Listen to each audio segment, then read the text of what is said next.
Our core primetime programming from 6 to 10 p.m. will air uninterrupted just as it does every day. But we still need you to help us reach our fundraising goals. We've listened to your needs and responded, and we ask that you do your part to call us right now with your financial gift. Call 773-588-1111 or go to WTTW.com to join us. We're all spending more time at home, so the quality of programming here on WTTW is more important than ever. Your gift is valued and appreciated. Call 773-588-1111 or go to WTTW.com to become a member right now. Thank you.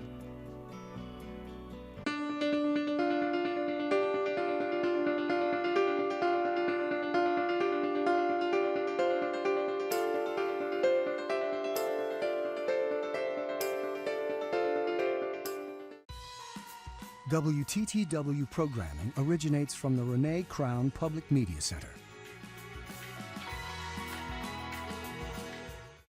Next time on Death in Paradise. Camille, this is Sally. Humphrey is knocked off kilter when his wife shows up. Sally wants to give it another go. And when a woman in a retirement community kills herself, it looks like an overdose. Too many clues say otherwise. This isn't suicide, it's murder. But how was it done? There's no other way into the room other than through that door. How did they get out? Find out on Death in Paradise. Saturday at 8 on WTTW.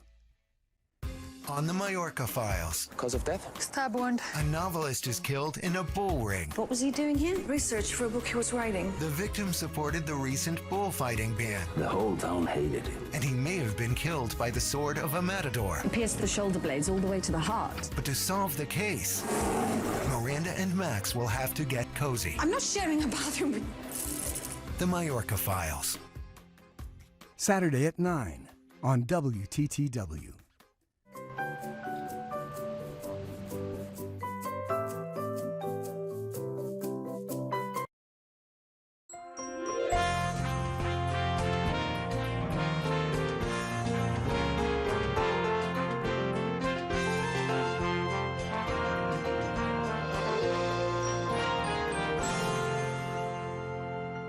Good evening and welcome to the Week in Review. I'm Paris Schutz. We'll be joined by our Week in Review guests in just a moment, but first, some of today's top stories. Governor J.B. Pritzker says Illinois will be able to meet President Joe Biden's challenge that vaccines be open to all adults by May 1st. The president gave that directive last night during a televised address to the nation after signing the massive $1.9 trillion relief bill. Pritzker says supplies of the vaccine are increasing to the state, which has allowed a ramp up in vaccinations. And Pritzker made his remarks today after signing bipartisan legislation to boost funding for health care service in underserved communities. And Illinois public health officials report more than 1,700 new cases of the coronavirus and 39 additional deaths. That makes for a total of more than 1.2 million cases since the start of the pandemic and 20,901 deaths. The city of Minneapolis has agreed to pay $27 million to the family of George Floyd, settling a civil lawsuit stemming from his death at the hands of former police officer Derek Chauvin. This comes as the murder trial of the former officer, seen here on the right, is in jury selection phase. Chauvin pressed his knee against Floyd's neck for nearly 9 minutes on May 25th last year before Floyd was pronounced dead. It led to protests and rallies in Chicago and across the nation, some of which turned violent. And it's Chicago's annual rite of spring, pothole season. Chicago street crews were out on South Lakeshore Drive filling potholes today. They say the road conditions aren't quite as bad this year as in previous years due to some milder weather in December and January. Still, they're asking the public to report any potholes they see. We do want to ask the public to help us by, if you see potholes, reporting it to 311, either by calling 311 or using the mobile app. And now to our Week in Review panel. Joining us are Layla Rahimi of WSCR The Score Sports Radio, Megan Hickey of CBS 2 News, Greg Pratt of the Chicago Tribune, and Mike Flannery of Fox 32 News. Let's start with Governor Pritzker. This is what he had to say today about the vaccine rollout in Illinois as neighboring Michigan announces that it will open vaccinations to everybody starting in April. As we have promised here in Illinois, and as we have been promised by the federal government, that we would reach 100,000 doses per day by the middle of March, we've arrived.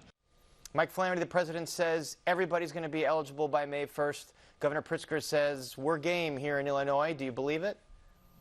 I do. I think they have, after a rough start, and I talked Paris as a guy who went around to the to Walmarts and CVS's and to the, to the Supercenter over at 108th and Woodlawn, asking, have you got any leftover vaccines for the poor? Things have really gotten a lot better. I've gotten both my doses of the Pfizer vaccine. I think this thing's finally on track. And I see Mike Flannery down there in Beverly. You've got your green tie and the Irish flag. You're getting ready for a certain holiday in a few weeks. Megan Hickey, there's been a lot of confusion at the United Center about who exactly has been eligible. The city has changed its eligibility standards because so many folks from outside of Chicago were signing up. As of now, who is eligible to get the vaccine at the United Center? So right now, they're still in the 1A, 1B, people within the city limits, and really the rules changed in the middle of the game because obviously when people started signing up, it was much broader eligibility than that. And that was honestly a source of a lot of confusion over the weekend and even into Monday and Tuesday because, the eligibility requirements changed and a lot of the people who maybe were from outside of Chicago who had signed up were confused that, does my appointment still count? If I go there, am I still going to be able to get my second dose? Are they going to say, good luck, find it somewhere else? So there were just we were getting a lot of confusion about that. And, that on top of some scheduling issues, people getting error messages when they were trying to sign up, saying, oh no, actually your appointment's been rescheduled. And then another email saying, disregard that email was not accurate. So Megan, are those problems still ongoing, or have they ironed those out?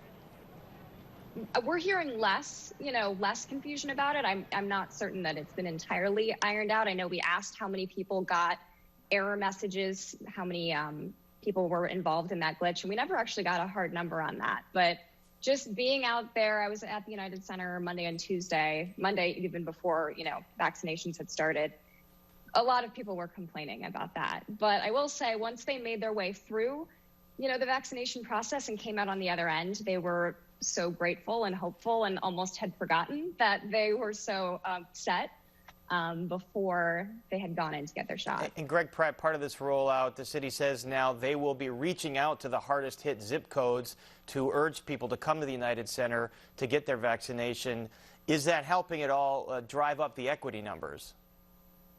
Yeah, I think so. I think that making it eligible for neighborhoods like South Shore and Little Village and Pilsen is clearly going to drive that up. There are people from those neighborhoods who are signing up for it. I think that's been very helpful. That was a major problem in the beginning. It's less of a problem, but it's probably one of those things that without ongoing targeting and ongoing efforts aimed at reaching those communities can very easily fall off, which would be bad. So they're working consciously to work on that. And that's probably a good thing. And we just saw an ad campaign featuring former presidents and first ladies urging folks to get vaccinated. Layla Rahimi, the mayor, also announced this week that there will be fans in the stands come baseball season, about 8,000 or so, give or take, at Wrigley Field and Guaranteed Rate Field. How exactly is that going to work? Well, from what we understand, it's going to be season ticket holders who will likely have the priority first as to whether or not they can get seating for opening day. The first question we had was whether or not it was going to be available opening day. And on the part of fans, they were very excited to hear that news. It's a relief. Sports is the reward for a functioning society, as it was put by a baseball player last season. And I think that truly actually applies now. So to know that we can enjoy sports together simply was just an emotional moment for a lot of sports fans. And we're still trying to figure out what's going to happen once you get to the ballpark. How is that going to work? We see a little bit of a preview of it at spring training in Arizona with pods of fans. Masks, of course, will be involved. Concessions will look different. one of the main concerns, as you know, for the spread of COVID-19 is public bathrooms. So how is the flow going to work there, and capacity and things of that nature? Those appear to still be ironed out. We'll try to figure out how they get the process going. But we're hearing more and more information now that the teams are being allowed to actually open up the ballparks, how it's going to go. As far as the United Center is concerned, that's the next question. Is it going to be allowed inside anytime soon? But we're all going to at least enjoy the baseball side of this for now. And as I understand, the concessions will be contactless. And Layla, do you know, are owners trying to negotiate for possibly expanded capacity if numbers go down even further?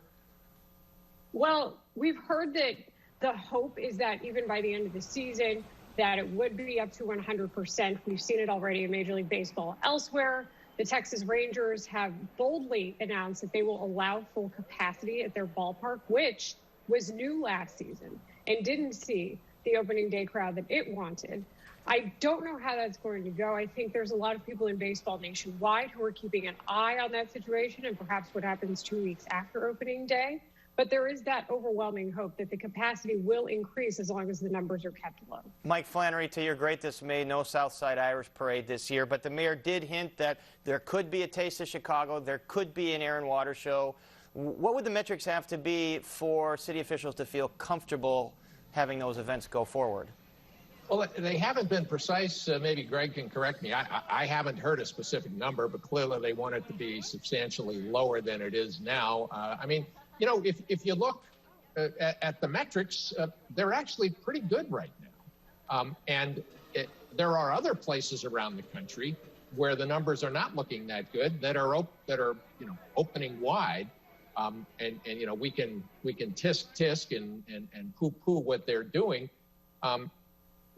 You know, but with more people getting the vaccine and with everybody being eligible, you know, by May, hopefully it'll be soon. Megan Hickey, if you had to bet right now, would you bet that there will be summer festivals as is usual in Chicago? Taste of Chicago, Air and Water Show. I think Lollapalooza said they were going to reschedule for the fall. What's your money on? I feel like there will be some events. I imagine I could see maybe limiting who can go. But, you know, for example, Chicago Triathlon, they applied for a special event permit. They only applied for the permit. But that's an event where, you know, yes, it brings in thousands, but there would be a way to maybe stagger starting times, for example. I think there might be a way for a lot of these bigger events that, you know, are traditions of the summer to accommodate.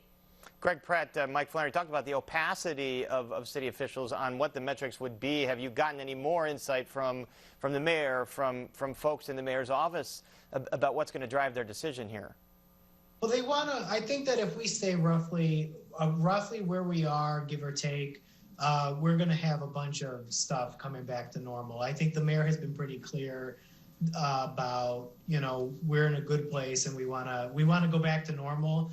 But we also want to be responsible. So we're not going to Texas it up, but we're going to do what we can to be more responsible. But the mayor Texas wants... has a verb there, Greg. I don't think I've ever heard that before.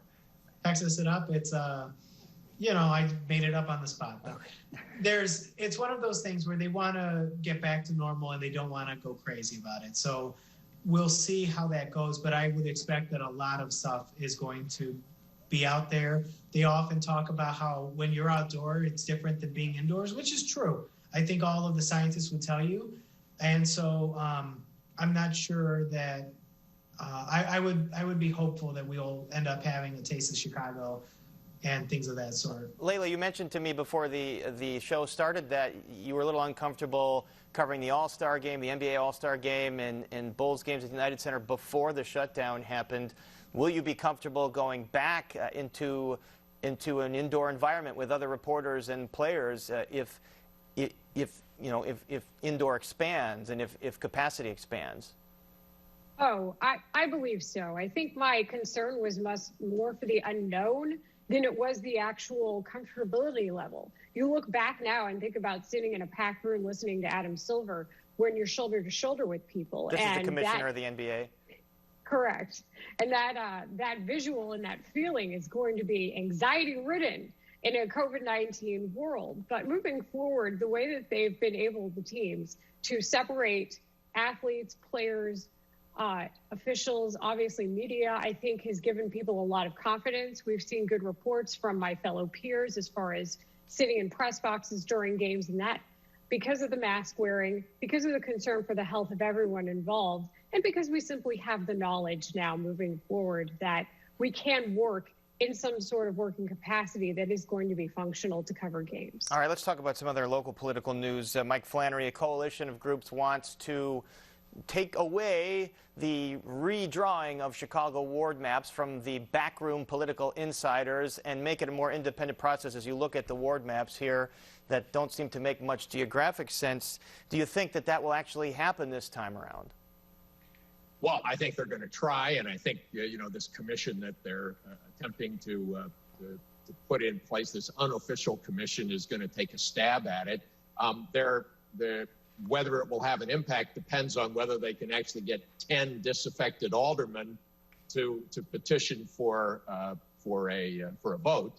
But we absolutely need it. All you have to do is look at a neighborhood like Englewood that is split among so many different Six wards. different aldermen, as I understand, if I remember that correctly.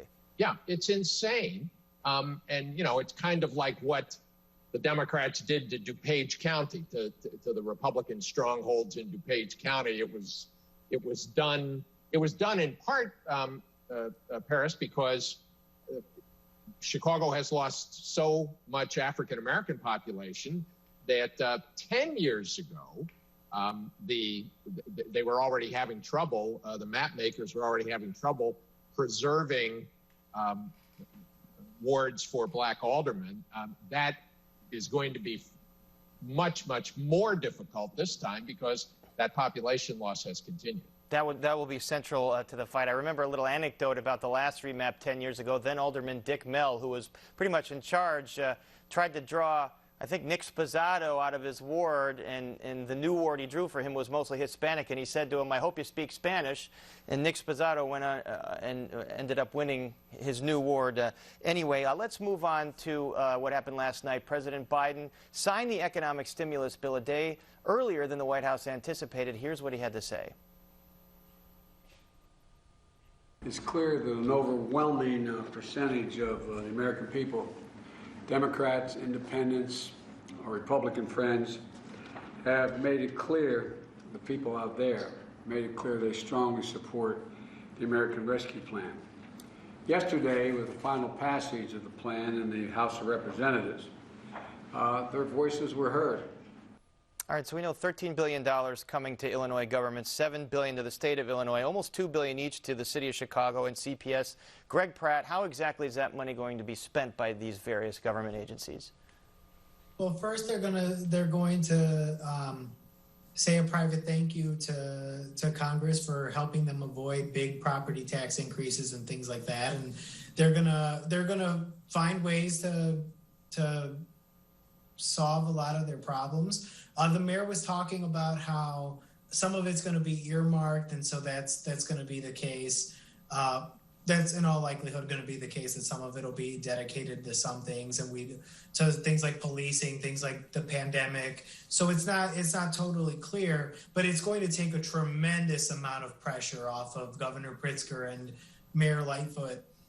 It's actually pretty staggering to think about what a difference it would be if Trump had won for them and they didn't have this pot of money coming in. Or if those two senators didn't win in Georgia, those two Democratic senators, because that's right. there were no Republican votes on this. But Megan Hickey, there might be pressure off, but already seems to be pressure ramping up on Mayor Lightfoot from aldermen to spend the money certain ways. Do you anticipate there perhaps being a food fight over where this money should go?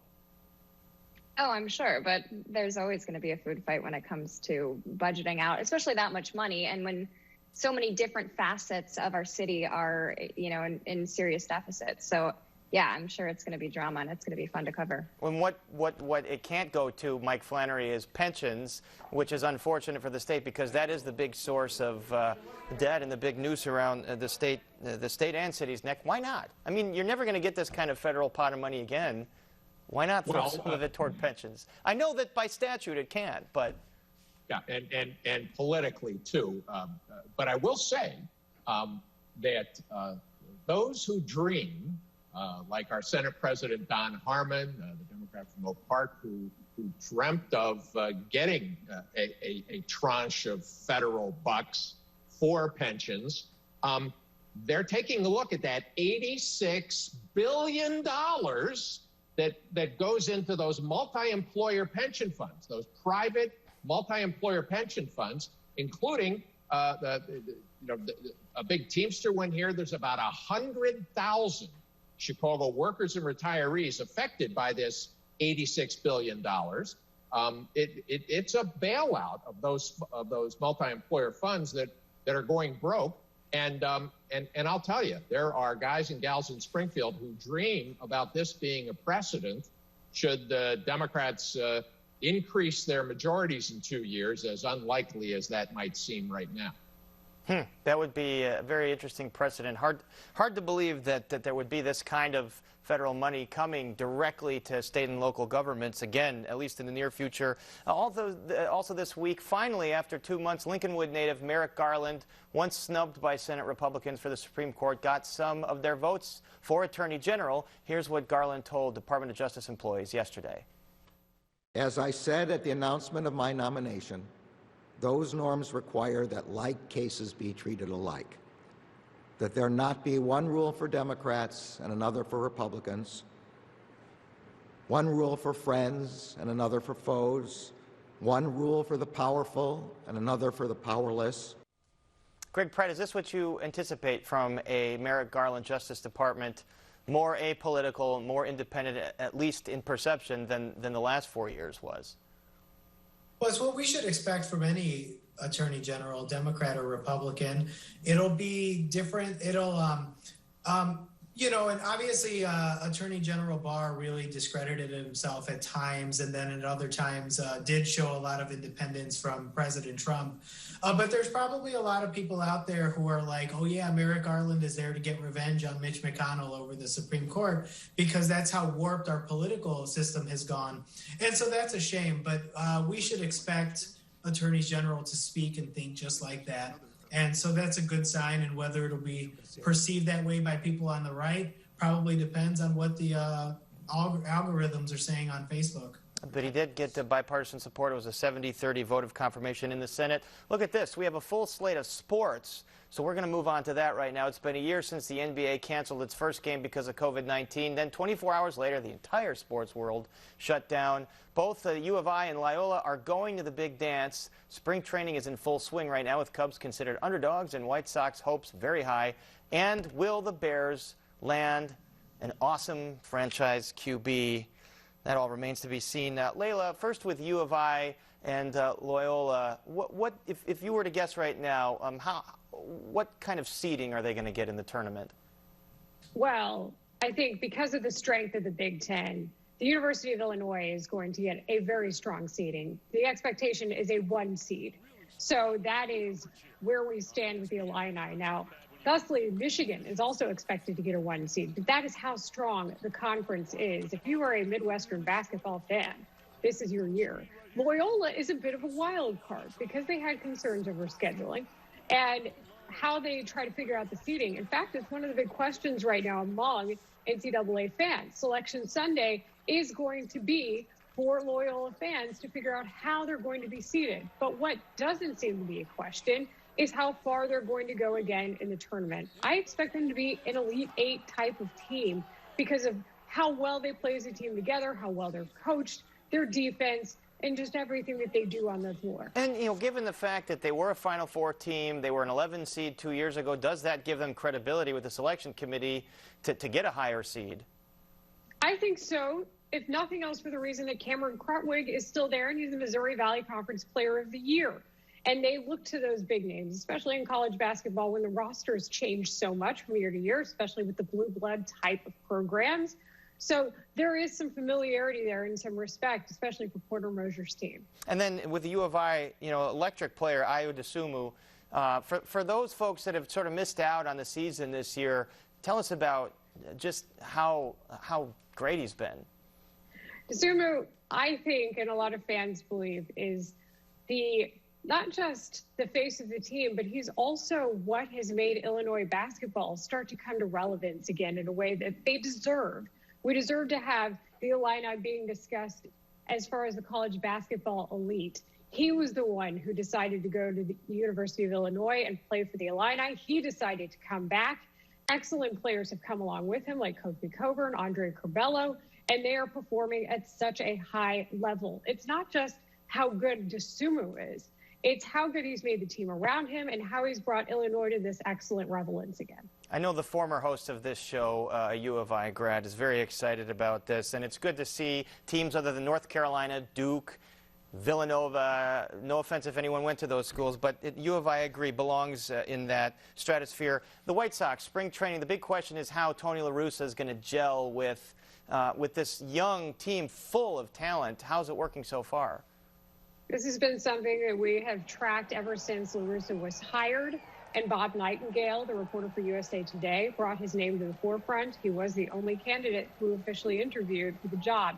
Tim Anderson, as people know, is the face of the team and really one of the emerging young faces of Major League Baseball. He's known for flipping his bat. The slogan behind him and the team has changed the game. TA is fully on board, as he has said, with Tony La Russa, and has gone out of his way to make sure that people know that. That was the real concern, was how is Tony La Russa in his 70s going to identify with a young player like Tim Anderson, who previously in other baseball generations might have been seen as too flamboyant, as too self-centered. But that is not the case anymore. People want to see TA be himself in a White Sox team that's young and very dynamic. And it's a story that we've continued to update and follow up on. We still want to hear how that's working. So people can change with time, including Tony La Russa. Finally, come September, the Bears starting quarterback will be blank. Please tell me who it's going to be. I hate to tell you this, but my initial reaction is still Nick Foles, barring any sort of amazing trade for Russell Wilson. I just think the price is too high on Deshaun Watson.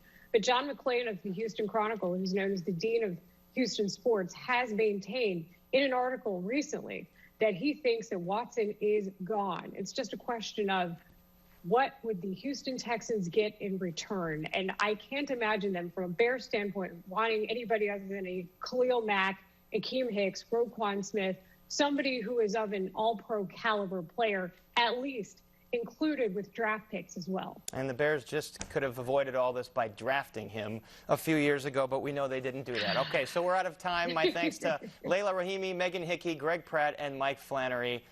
Thank you so much. And that is our show for this Friday night. Don't forget, you can get Chicago Tonight and the Week in Review streamed on Facebook, YouTube, and our website, WTTW.com/news. Chicago Tonight Latino Voices and Black Voices are off this weekend for special pledge programming. Join us back here Monday night at 7. And then we're back at 7 all next week. Some of the stories we're working on: a business that rents out kitchen space to restaurants is ruffling some feathers. And on Thursday, a 1-hour special on a year of COVID in Illinois, where we started, how far we've come, and what's next. And now for the Week in Review, I'm Paris Schutz. Thank you so much for watching. Stay healthy and safe, and have a great weekend.